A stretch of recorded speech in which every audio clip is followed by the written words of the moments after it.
The morning mist still clung to the Pennsylvania hills when Abraham Lincoln received the telegram that would reshape the nation's destiny.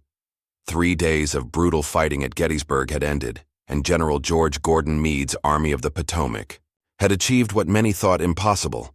They had broken the seemingly invincible Army of Northern Virginia. But as Lincoln stood in his office on July 4, 1863, reading the dispatch with trembling hands, he understood that Robert Edward Lee's retreat marked not an ending, but a beginning. The president's weathered face bore the weight of 2 years of devastating conflict. Each previous Union victory had been followed by crushing disappointments, and the nation had grown weary of false hopes. Yet Gettysburg felt different. Major General Daniel Edgar Sickles, despite his controversial Third Corps positioning that nearly cost the Union the battle, had telegraphed from his hospital bed that Lee's army was thoroughly whipped and retreating in disorder. The political implications were staggering. Secretary of War Edwin McMaster Stanton burst into the president's office without ceremony, his usual stern demeanor replaced by barely contained excitement. The victory at Gettysburg had created an unprecedented opportunity to reshape the legal framework of the war itself. For months, Lincoln had wrestled with the constitutional questions surrounding emancipation, knowing that his Emancipation Proclamation of January 1, 1863, was a wartime measure that could be challenged in peacetime courts. "Mr. President," Stanton declared, spreading maps across Lincoln's desk, "this victory gives us the political capital we need to push through the constitutional amendment. The radical Republicans are already calling for immediate action." The secretary's fingers traced the battle lines where over 50,000 men had fallen in 3 days of carnage, understanding that their sacrifice had created a moment of national unity that must not be wasted. Lincoln moved to the window overlooking the Potomac, where the dome of the unfinished Capitol building rose against the summer sky. The irony was not lost on him. A nation literally under construction, fighting to determine its fundamental character. The legal precedents being established through this conflict would echo through generations. Every decision made in these crucial months would either strengthen or undermine the federal government's authority over individual states. Congressional leaders had already begun gathering in emergency session, recognizing that Gettysburg represented more than a military triumph. Representative Thaddeus Stevens of Pennsylvania, the most radical of the radical Republicans, had sent word that he intended to use the victory momentum to push through comprehensive Reconstruction legislation. The battle had been fought on his home soil, and he viewed Lee's defeat as divine vindication of the Union cause. As referenced in contemporary accounts from the Philadelphia Inquirer of July 5, 1863. The political establishment understood that the aftermath of Gettysburg would determine whether the United States emerged from this conflict as a stronger federation or a collection of states held together merely by force. The president knew that the real battle was just beginning. Military victories were temporary, but legal and constitutional changes would endure for generations. The question that haunted Lincoln as he prepared for the political challenges ahead was whether the nation could transform the sacrifice at Gettysburg into lasting justice. The answer would reshape America forever, determining whether the federal government possessed the authority to guarantee equality and protect individual rights against state tyranny. In the distance, church bells began ringing throughout Washington, celebrating the news from Pennsylvania. But Lincoln understood that true victory lay not in Confederate retreat, but in the constitutional revolution that Gettysburg had made politically possible. The sweltering heat of July in Washington did nothing to cool the intense debates raging through the halls of Congress. 3 weeks after Gettysburg, the political momentum generated by Meade's victory had crystallized into concrete legislative action. Representative John Armour Bingham of Ohio, the principal architect of what would become the 14th Amendment, stood before a packed House chamber, his voice carrying across the humid air as he outlined the constitutional revolution that Gettysburg had made inevitable. "The blood spilled at Cemetery Ridge," Bingham declared, his Ohio accent cutting through the chamber's tension, "demands that we finally answer the question that has plagued this nation since its founding. Can a state government deny to any citizen the equal protection of the laws?" The representatives sat in unusual silence, understanding that they were witnessing the birth of a new constitutional order. Senator Charles Sumner of Massachusetts, still bearing the physical scars from his brutal caning by Preston Smith Brooks, 7 years earlier, had emerged as Lincoln's most valuable ally in transforming military success into legal precedent. His offices had become the unofficial headquarters for what newspapers were calling the Gettysburg Coalition, a group of radical Republicans determined to use the Pennsylvania victory as justification for fundamental constitutional change. The legal challenges were unprecedented. Never before had the federal government attempted to define citizenship in constitutional terms, nor had it claimed the authority to override state laws that denied basic rights to entire populations. Traditional constitutional scholars argued that such federal intervention violated the principles of federalism established by the Founding Fathers. But Gettysburg had changed the political calculus entirely.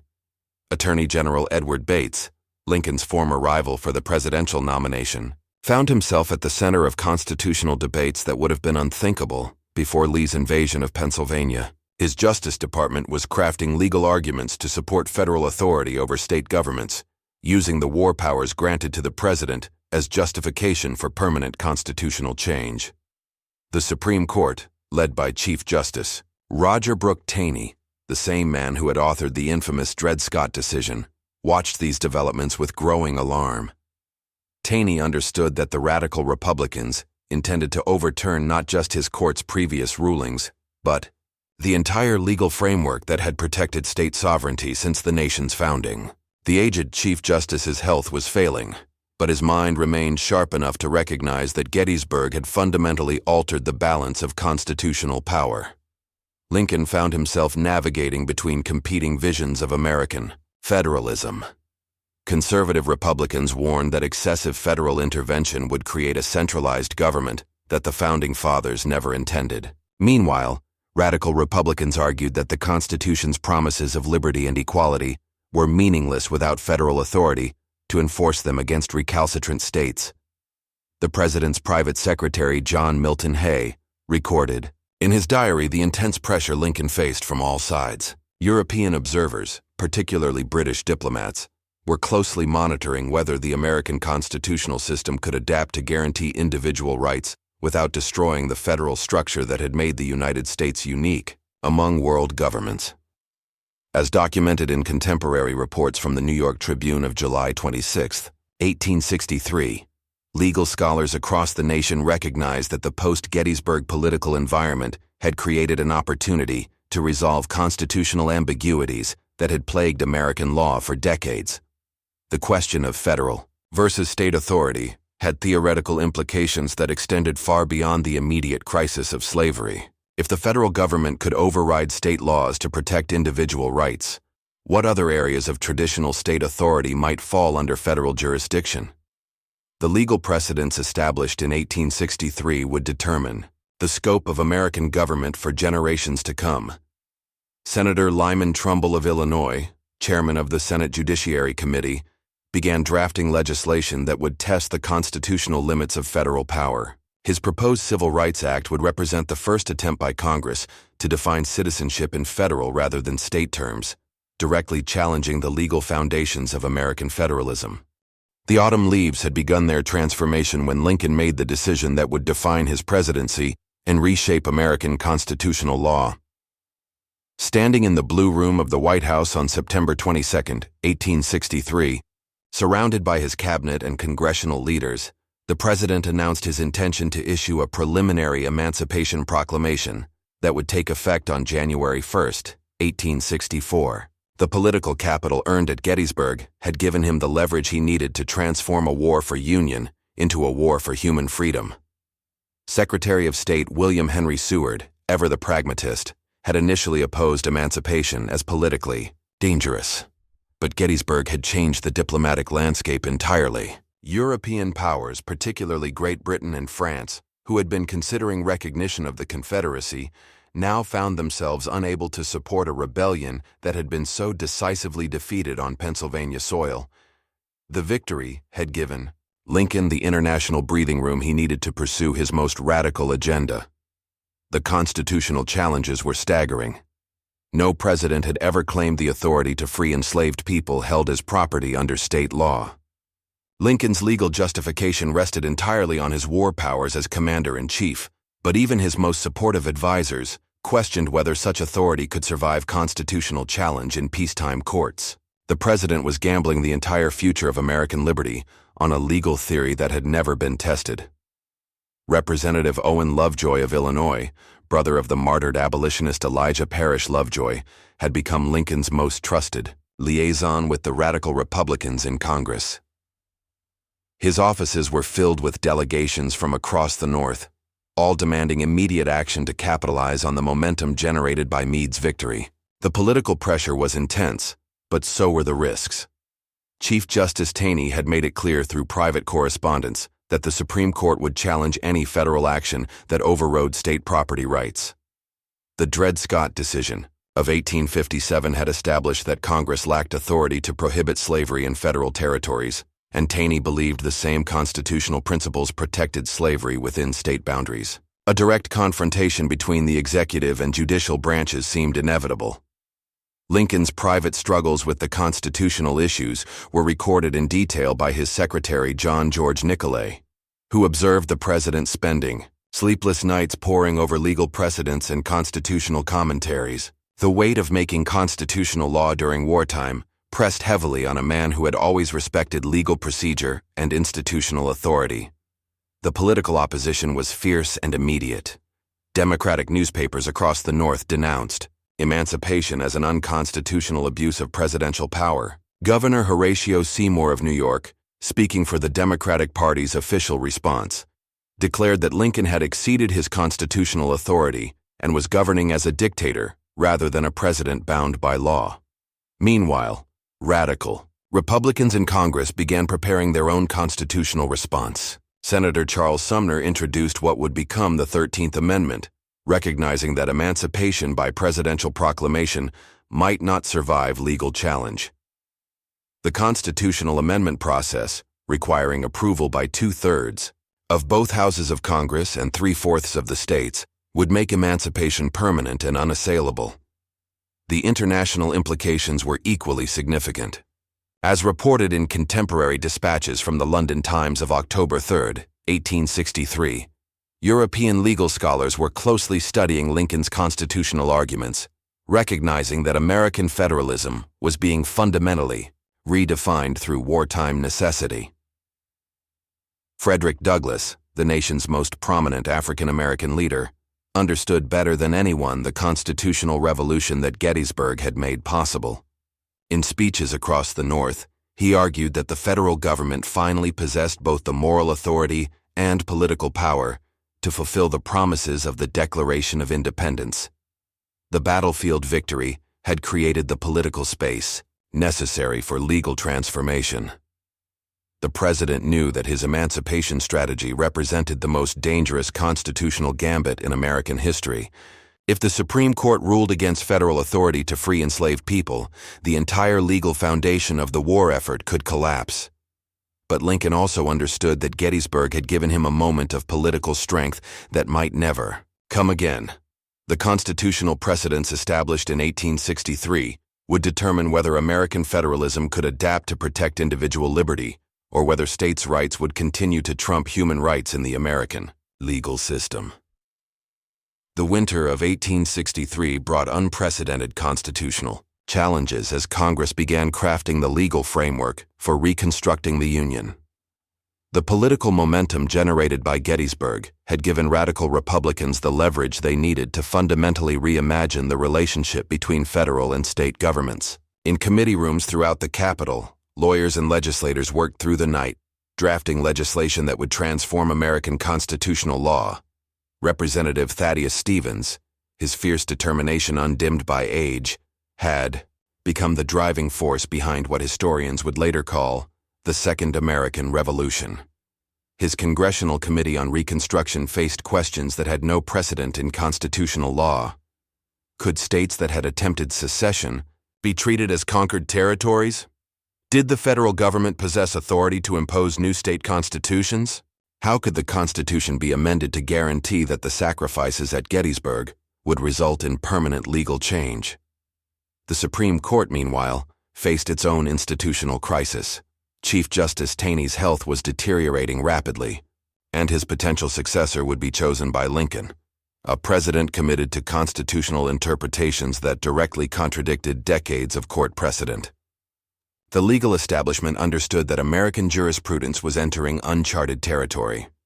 Senator Jacob Merritt Howard of Michigan, working closely with Representative Bingham, began drafting what would become the 14th Amendment's Equal Protection Clause. The legal language was deceptively simple, but its implications were revolutionary. For the first time in American history, the Constitution would explicitly grant the federal government authority to override state laws that denied citizens equal treatment under law. Lincoln found himself consulting with legal scholars across the nation, seeking constitutional precedents for the unprecedented situation facing the country. Professor Francis Lieber of Columbia College, the nation's leading expert on constitutional law, had become an unofficial advisor to the administration, helping craft legal arguments that would justify federal intervention in state governance. These president's constitutional concerns were deeply personal as well as political. His law practice in Illinois had taught him to respect legal precedent and institutional authority, but the war had created situations that existing law simply could not address. How could constitutional government be maintained while simultaneously transforming the Constitution itself? Attorney General Bates found his Justice Department overwhelmed by constitutional questions that required immediate answers. Federal courts across the occupied South were operating without clear legal authority. Military governors were making decisions that would normally require legislative approval, and the entire legal system was adapting to circumstances that the Founding Fathers never anticipated. As documented in contemporary legal journals, particularly the American Law Review of December 1863, the American legal community recognized that post-Gettysburg politics had created an opportunity to resolve constitutional ambiguities that had plagued the nation since its founding. The relationship between individual rights and state sovereignty, federal authority and local governance, would be defined by decisions made in the months following Lee's retreat from Pennsylvania.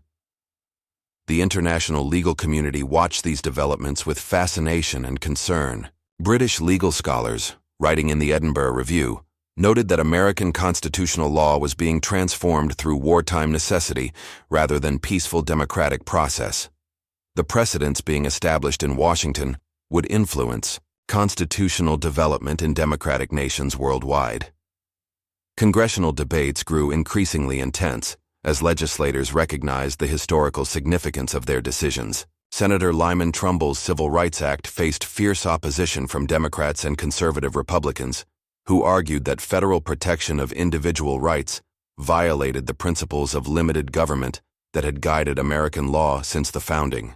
The political calculations were complex and dangerous. Republicans needed to maintain their congressional majorities through the 1864 elections, but the constitutional changes they were proposing might alienate moderate voters, who supported the war but opposed radical social transformation. Lincoln understood that political overreach could result in Democratic victories that would undo all the legal progress generated by Gettysburg. Meanwhile, legal challenges to federal authority were already working their way through the court system. State governments across the North were questioning federal draft laws, emancipation proclamations, and military justice procedures. The Supreme Court would soon be forced to rule on questions that would determine whether American constitutional government could adapt to protect individual liberty while maintaining democratic legitimacy. The president knew that the legal framework established in 1863 and 1864 would determine not just the outcome of the current conflict, but the fundamental character of American government for generations to come. Spring 1864 brought with it the most ambitious constitutional project in American history. The 13th Amendment, abolishing slavery throughout the United States, required approval by two-thirds majorities in both houses of Congress and ratification by 3/4 of the state legislatures. The political coalition that had emerged from Gettysburg faced its greatest test as representatives and senators debated whether American constitutional law could be fundamentally transformed through democratic process. The House of Representatives chamber had never witnessed debates of such historical significance. Speaker Schuyler Colfax of Indiana, presiding over sessions that often extended past midnight, understood that the proceedings would be studied by constitutional scholars for generations. Every speech was recorded in detail, every procedural vote analyzed for its broader implications regarding federal authority and individual rights. Representative Fernando Wood of New York, leader of the Democratic opposition, mounted a fierce constitutional challenge to the amendment process itself. His legal arguments were sophisticated and historically grounded. The Founding Fathers had never intended the Constitution to be used for such radical social transformation, and the amendment process was being manipulated by wartime emotions, rather than careful legal reasoning. Lincoln found himself in the unusual position of lobbying Congress for constitutional change. Presidential involvement in the amendment process had little historical precedent, but the political capital earned at Gettysburg gave him unprecedented influence over legislative proceedings. His private meetings with wavering Republicans became the stuff of Washington legend, as the president used every tool of political persuasion to secure the necessary votes. Senator Charles Sumner had become the amendment's most eloquent advocate, his speeches drawing packed galleries and extensive newspaper coverage. His argument that the Constitution's promises of liberty and equality were meaningless without federal authority to enforce them resonated with Republicans who had witnessed the ineffectiveness of state-by-state approaches to protecting individual rights. The legal community was divided on the constitutional questions raised by the amendment process. Professor Joel Parker of Harvard Law School argued in the North American Review that such radical constitutional change required broader democratic consensus than simple legislative majorities could provide. Meanwhile, Professor Theodore Dwight Woolsey of Yale College defended the amendment as necessary to fulfill the Constitution's original promises of human equality. Opposition came from unexpected quarters. Some Republican governors worried that federal constitutional authority to override state laws might eventually threaten state sovereignty in areas unrelated to slavery. The precedent being established could justify federal intervention in state education, taxation, and commercial regulation, a prospect that troubled even supporters of emancipation. As documented in contemporary reports from the Chicago Tribune of April 15, 1864, legal scholars recognized that the 13th Amendment represented far more than abolition of slavery. The constitutional language granting Congress power to enforce this article by appropriate legislation would fundamentally expand federal authority over state governments. The amendment's path through state legislatures proved equally challenging. States that had supported Lincoln in 1860 might balk at constitutional changes that permanently altered the federal system. Illinois, the president's home state, faced particular scrutiny as other state legislatures watched to see whether Lincoln could deliver his own delegation. International observers continued to monitor American constitutional development with intense interest. The London Spectator noted that democratic nations worldwide were watching to see whether constitutional government could adapt to guarantee individual rights without destroying the federal structures that had made the United States unique among world powers. The political pressure was immense and personal. Lincoln knew that failure to ratify the 13th Amendment would make his Emancipation Proclamation vulnerable to post-war legal challenges. The Supreme Court, with Chief Justice Taney's eventual replacement, might rule that wartime emancipation lacked constitutional authority once peace was restored. Representative James Mitchell Ashley of Ohio, who had introduced the amendment in the House, found himself managing the most complex legislative campaign in American history. State-by-state ratification required careful coordination between federal and local political organizations, unprecedented cooperation between Republican factions, and constant pressure on wavering legislators. The president understood that the amendment process represented both the greatest opportunity and the greatest risk of his presidency. Success would permanently embed human equality in American constitutional law, making the sacrifices at Gettysburg meaningful for future generations. Failure would leave emancipation vulnerable to legal challenge and potentially reverse all the political progress generated by military victory. By summer 1864, the constitutional revolution begun at Gettysburg approached its moment of truth. as state legislatures across the nation prepared to decide whether American law would finally fulfill the promises of the Declaration of Independence. The autumn of 1864 witnessed the culmination of the Constitutional Revolution that had begun with Lee's retreat from Gettysburg 15 months earlier.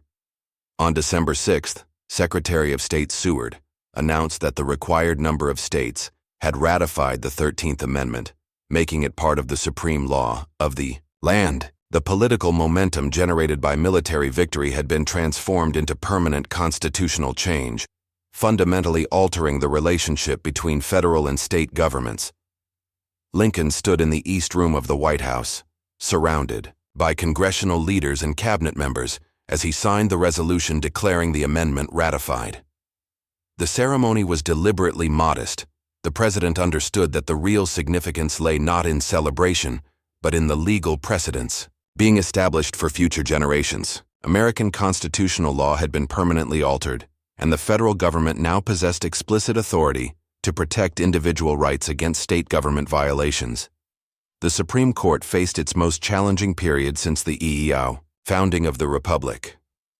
Chief Justice Taney had died in October, and Lincoln's appointment of Salmon Portland Chase as his successor signaled a fundamental shift in constitutional interpretation. The new Chief Justice, former Treasury Secretary and longtime opponent of slavery, would preside over a court that must adapt American jurisprudence to the constitutional changes demanded by wartime necessity and political transformation. These legal implications extended far beyond slavery and emancipation. Representative Bingham's equal protection language in what would become the 14th Amendment created constitutional authority for federal intervention in any area where state governments denied citizens equal treatment under law. Legal scholars recognized that this principle could eventually apply to voting rights, education, commercial regulation, and dozens of other areas traditionally controlled by state governments. Congressional Republicans, emboldened by their success with the 13th Amendment, began preparing even more ambitious constitutional projects. The 14th Amendment would define citizenship in federal rather than state terms, explicitly overturning the Dred Scott decision and establishing federal constitutional protection for individual rights. The 15th Amendment would prohibit racial discrimination in voting rights, completing the constitutional revolution begun at Gettysburg. The political coalition that had emerged from the Pennsylvania battlefield proved remarkably durable. Radical Republicans like Stevens and Sumner found themselves working with moderate Republicans and even some war Democrats to create a constitutional framework that would make sectional conflict impossible in the future. The legal changes being implemented would prevent any future attempt to divide the nation over questions of human equality and individual rights. International observers recognized the global significance of American constitutional development. The London Times editorialized that the United States had proven that democratic government could adapt to protect individual liberty without destroying federal institutions. The constitutional precedents being established in Washington would influence democratic movements worldwide, demonstrating that popular government could be both stable and progressive. As reported in contemporary accounts from the Atlantic Monthly of January 1865, legal scholars understood that the post-Gettysburg constitutional amendments represented the most significant expansion of federal authority since the Constitution's original ratification. The balance between state sovereignty and individual rights had been permanently altered in favor of federal protection for human equality. Lincoln's second inaugural address, delivered on March 4, 1865, reflected on the constitutional transformation that military victory had made possible. The president spoke of binding up the nation's wounds, but he also understood that the legal framework created in the aftermath of Gettysburg would prevent future attempts to dissolve the Union or deny constitutional rights to any group of Americans. Assassination of Lincoln on April 14, 1865, just days after Lee's surrender at Appomattox, ensured that the martyred president would be forever associated with the constitutional revolution that transformed American government. His successor, Andrew Johnson, would struggle to implement the legal framework that Lincoln and the radical Republicans had created, but the constitutional amendments themselves were beyond presidential control. The legal precedents established, in the aftermath of Gettysburg would influence American constitutional development for generations. The federal government's authority to protect individual rights against state violations, first asserted through wartime necessity, became a permanent feature of American law. The Supreme Court's interpretation of equal protection, due process, and federal authority would trace directly back to the political decisions made in the months following Lee's retreat from Pennsylvania.